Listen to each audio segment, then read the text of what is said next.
In this video, we're going to talk about something that you've heard since you were a kid, but people have been committing this fallacy forever, probably always will be, and that is that two wrongs don't make a right, but the fallacy is called two wrongs make a right. And what we're going to do in this are 8 different things. We're going to talk about what the fallacy of two wrongs make a right is. We'll look at the structure of the argument. We'll talk about why it's a fallacy, what goes wrong with reasoning here. We'll examine some common situations in which you can expect to see people making this kind of argument. We'll look at 3 specific examples. I'll be uploading further examples later on down the line. 3 should be sufficient for right now. We'll talk about what you can do to spot it, how to be on the lookout for this. We'll also, for those of you who are students who need to be able to distinguish between this and other fallacies on tests and assignments, we'll talk about what other fallacies it might get mixed up with, and then we'll finish by discussing how to avoid falling into this fallacy yourself. So, what is the fallacy of two wrongs make a right? The person who's making the argument asserts that some controversial action or policy, usually something that they know is wrong, something that they're concerned with getting called on by somebody else, they want to say that it's right or it's justified on the basis that some other party engaged in it first. Oftentimes this argument will say that the same or similar action engaged in by one person or group is therefore legitimate when you engage in it against that person or group. You know, if it's okay for them to do to somebody else, it's okay for me to do to them. Sometimes the argument asserts that another person or a group would do something. They haven't yet done it, but they would do it if they had the chance. And so therefore it's okay to do that to them. So there's a lot of different varieties of this. Let's look at the basic structure now. So we have a premise. Person A is engaged in action X. And we also have another premise. Person B engages in action Y. Now, the hidden premise is if B engages in the same or similar action Y, it's going to be justified. We're saying that Y and X are in some sense the same or morally equivalent or connected with each other or similar. And that hidden premise is what we need in order to get us to the point of saying B is justified in engaging in action Y. Usually when there's a presumption that no, B would not be justified in engaging in action Y, like egging somebody's house or slashing their tires or saying something mean to somebody or who knows, right? Engaging in trade wars. If you don't have that middle premise, that hidden premise, that implicit premise, this argument can't get off the ground because all you have are 2 disconnected actions. You need something to connect them together. And you can see this when we look at the structure graphically, right? We have person B and person A. Each of them is engaging in some sort of action. And then we have this juncture point. If A engages in action X, B is justified in action Y. And so we're arriving at the point of B is justified in that. Now, why is it a fallacy? What's wrong with this? So here's a basic point that should be pretty self-evident, but somehow gets lost in the process. An action that's wrong or unjustified doesn't change its moral status just because one or more persons engage in it. If it's wrong, it's actually wrong. If it's wrong in certain cases, it's still wrong in those cases, even if other people are doing it. Engaging in an action that is wrong as a response to another person's wrongdoing does not by itself change the moral status of the action. And oftentimes there's a failure, like I put here, to distinguish between personal or poetic justice and punishments or reprisals engaged in by some sort of, legitimate authority.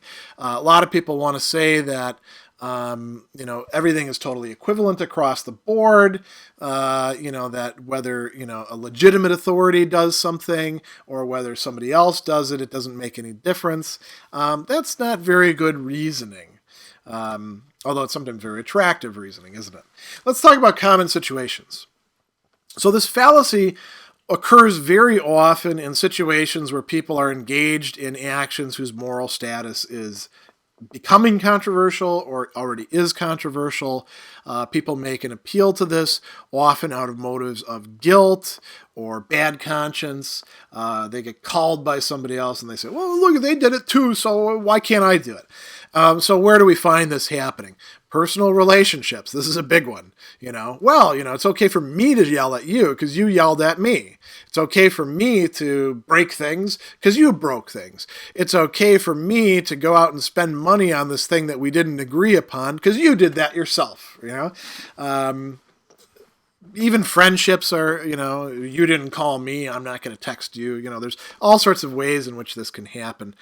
Politics and policy making. This is a commonplace in policy making because just about anything you do as a politician, somebody will say you're doing the wrong thing. And then there's this temptation to say, yeah, but look they're doing it too. So therefore it's okay.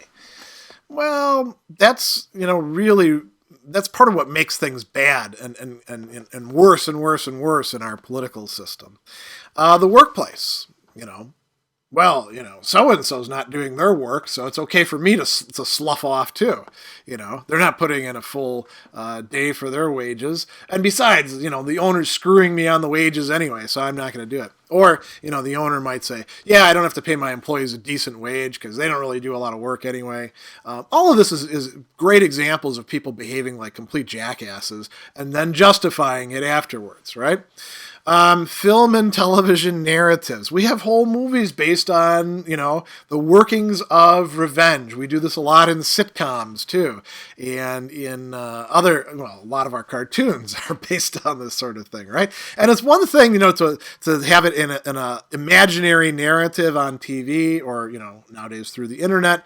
It's another thing to do in real life where the stakes are a little bit higher. Context of punishment. A lot of people want to say, that no punishment is really allowable because there you're just as bad as the people who are doing the crime in the first place. There's a problem with that. But then some people will say, well, look, if the state is going to, put people to death, well, what's wrong with me doing it? Or, if the state is going to rob me through taxation, what's wrong with me robbing other people? And there's a distinction there that's being effaced that's quite important. Even if the state, is wrong in doing these things, which is an interesting, thing to think about. Does that mean it's okay for you to do it? Not really. Let's look at some examples. We got some pretty egregious ones in here. Targeting civilian populations during wartime. Or you could even think about doing it as a terrorist, too. Terrorism works precisely by targeting civilian populations. That's what it's called terrorism. It means to inflict terror. Dropping the atomic bomb on Hiroshima bore horrific consequences for the civilian population. But, there's always a but here, right? The Japanese had already engaged in all sorts of atrocities against civilian populations of other countries, so the decision to engage in atomic warfare was A-okay. There may be other reasons why it would have been morally justified to drop the atomic bombs, plural, but this is not one of them, saying, well, look, they did terrible things. Think about the death march at Bataan. Think about what they did to local, populations in the Philippines and other places. Well, that doesn't justify engaging in wholesale attacks on civilians. You don't become right by facing an enemy who's doing terrible, wrong things and then saying we're going to do pretty much the same thing. Let's look at the next example, marital infidelity. This happens all the time. One of the most common reasonings I've seen people giving for why it's okay for them to cheat. Because he cheated first, or she cheated first. So yes, indeed, I did screw around on you with that person. But what did you expect? I found your incriminating emails and texts. You've been cheating on me for months, and what's good for the goose is good for the gander. Or what's good for the gander is good for the goose, right? Depending on who's who. I was justified in being unfaithful to you. If you think that being unfaithful is a bad or wrong thing, then it's not right, even if the other person did it. Two wrongs, in this case, don't make a right. Here's another one that comes up quite often. There's a lot of people who are very, sanguine or insouciant, to use another nice fancy term, means they don't care, about prison rapes and killings. I don't see what you're so upset about when prisoners rape or even kill each other. After all, those are bad guys. They did horrible things to other people. Why shouldn't they suffer too? So we don't need to do anything to prevent rapes or killings in prison. This would be a policy matter, right? Well, that's clearly not a good argument. If we think that, it's wrong to commit murder and we lock people up for that very reason, it's not okay for us to be saying it's okay for them just to be killed off. Here's a great example. When I first started teaching at Indiana State Prison, I remember, because the Indiana State Prison was where they executed people, there was a death row there. And the very first week that I taught there, 3 inmates on death row managed to cover up cameras and break into one of the other prisoners' cells and killed the guy. And a lot of people were very conflicted about this. And they were like, well, he was on death row, so he was going to die sooner or later. And he was on death. In Indiana, you get on death row by doing pretty horrific stuff. He'd done some really nasty stuff, but did that justify them killing him? Should we say this is somehow okay? The cosmic balances are now complete. No, I don't think that we want to go there. How do we spot this fallacy as people are committing it? So one thing is, when you're considering the moral status of an action being committed or proposed, pay attention to whether people are trying to justify it by referring to other actions rather than providing some independent justification for that action that would, in fact, work for it. Also, be on guard with people who tend to justify actions primarily with respect to or reference to other person's actions. Those are not the people who you want to rely upon as your moral compass. Also, ask whether the actions that are being discussed are in fact really parallel to each other. Sometimes they're not. Sometimes the situations are not comparable to each other. And so, you're not going to have 2 wrongs possibly making a right, because you're not even talking about the same class of action. Let's also talk about what's not the fallacy of 2 wrongs make a right. So sometimes this is going to be confused with the ad hominem inconsistency fallacy. As I pointed out in that video, the key difference between them is what the end product is supposed to be. With the inconsistency fallacy, you're rejecting somebody's claim based on some alleged inconsistency with their claim and other things that they've said or other things that they've done. So the focus is on rejecting a claim made by a person. With the 2 wrongs make a right, the focus is on justifying a claim that an action is okay, or you might say rejecting the idea that it's wrong, based on somebody else doing something similar. There is a common connection there of focus on consistency, right? But these are not the same fallacy, so you want to be able to distinguish between them. Another thing that you might confuse this with is bad analogy.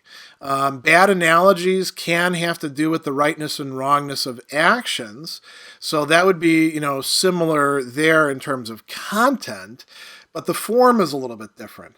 With the analogy, you're going to have some sort of common or parallel structure that's being developed. With this, you're just saying, well, look, somebody else did it, so it's okay for me to do it, and or it's okay for that guy to do it. There's a difference there. And now there are also cases where an action can be wrong for one person to commit or wrong in that situation, but not wrong for another person to commit. These sort of situations would not be examples of that fallacy. So, for example, if you think that the state really does have some legitimate purposes in punishing criminal behavior, and punishing criminal behavior by, as great moral philosophers have said, inflicting evils upon a person, then you would say that even though it is in a certain respect a wrong act, in that it's harmful or hurting the person or painful for them, it's also in a certain respect a right act or a good act because it's serving some sort of purpose. And it gets a little bit tricky here. There's a lot of assumptions that people can debate, and then there's questions about, well, how far does it extend, and what about cases where there isn't a state? But we can say, at least in some cases, there are some things that are okay for some people to do that are not okay for other people to do. They're not necessarily two wrongs being made into a right in situations like that. Now, how do you avoid engaging in two wrongs make a right reasoning yourself? Well, one thing you can do is, when deciding whether an action or policy would be right, and when do you do that? When you think it might be wrong, when you're worried about that, avoid the temptation of focusing on what actions other people are engaging in and assess it on its own merits. This is tough to do. This takes some discipline, this takes some practice, because it's very easy to start paying more attention to what other people are doing and not to the action itself. Also, there's certain emotions that are really dangerous with respect to this. Anger, number one, I would say, but also fear. People will do things to other people based on what they think that other person would do to them. Envy is another one. This can easily lead people to doing bad things because some other person is doing it. Oh, they got away with it. Why can't I get away with it? These can sway our decision making, and these can sway our rational evaluation. As I've put it in other videos, anger has a capacity for seducing reasoning and using it in its own service. Also, remind yourself that the same action or type of action can be understood and evaluated from multiple perspectives. Not all of the perspectives are necessarily as apt or adequate, and so it takes a bit of, practice and development to learn how to read moral situations well. One reason why we should probably all have ethics classes taught by good ethics instructors, not just by people who happen to, get stuck with the class, but people who really, research this stuff. Last thing I want to say, this video is part of a whole series on the fallacies, and it's also part of a channel which is going to have a number of different series, all of which are going to be devoted either to critical thinking or logic or the broader field of argumentation. If you like this video, if you find it useful, share it with other people. Tell them to check it out. Also come back to the channel and see what we're uploading, because we're constantly adding new content, and we'll be doing so over the next couple of years, eventually building an entire archive of videos dealing with these very important topics.